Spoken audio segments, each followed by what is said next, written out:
और मैं आज देश को भी अवगत करना चाहता हूं कि स्थानीय निकायों में, लोकल सेल्फ गवर्नमेंट्स में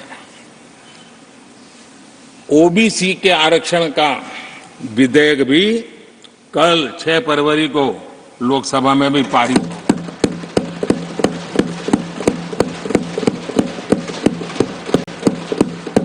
आदरणीय सभापति जी,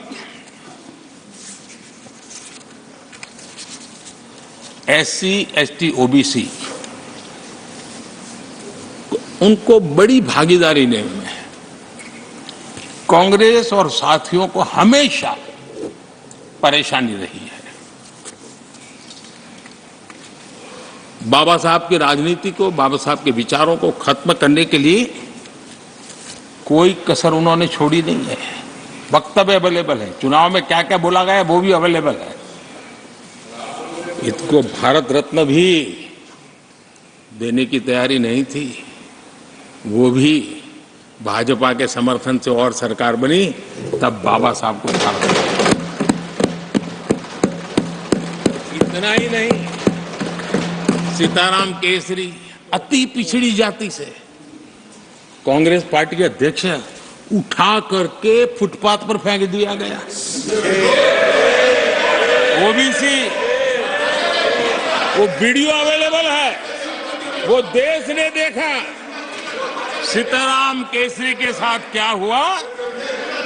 और आदरणीय सभापति जी, इनके एक मार्गदर्शक अमेरिका में बैठे। सभापति जी, इनके एक मार्गदर्शक अमेरिका में बैठे। Sir, only the address will go on record. जो ओनली एड्रेस, नो। पिछले चुनाव में हुआ तो हुआ के लिए फेमस हो गए थे और कांग्रेस इस परिवार के काफी करीबी है।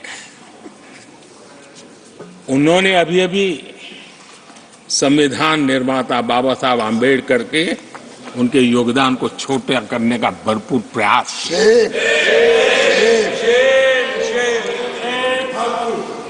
आदरणीय सभापति जी, देश में पहली बार एनडीए ने एक आदिवासी बेटी को राष्ट्रपति बनाने के लिए प्रस्ताव,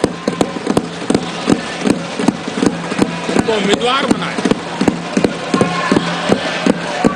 आपका हमसे वैचारिक विरोध हो वो एक बात है, अगर हमसे वैचारिक विरोध होता, आपने सामने कैंडिडेट खड़ा किया होता, मैं समझ सकता था, लेकिन वैचारिक विरोध नहीं था। क्यों? क्योंकि हमारे यहां से गया हुआ व्यक्ति आपने उम्मीदवार बनाया, इसलिए वैचारिक विरोध नहीं था। आपका विरोध एक आदिवासी बेटी के लिए था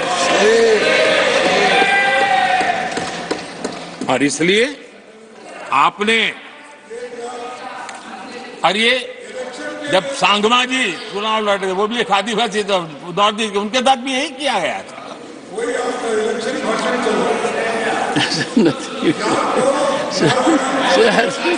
और आज तक सभापति जी, राष्ट्रपति जी का अपमान करने की घटनाएं कम नहीं है। पहली बार इस देश में हुआ है।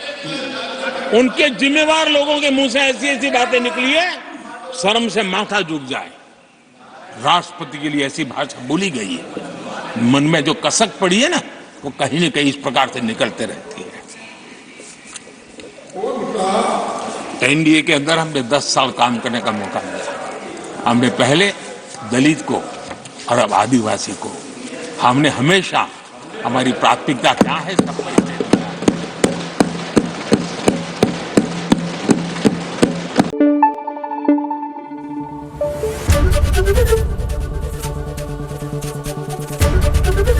एबीपी न्यूज आपको रखे आगे।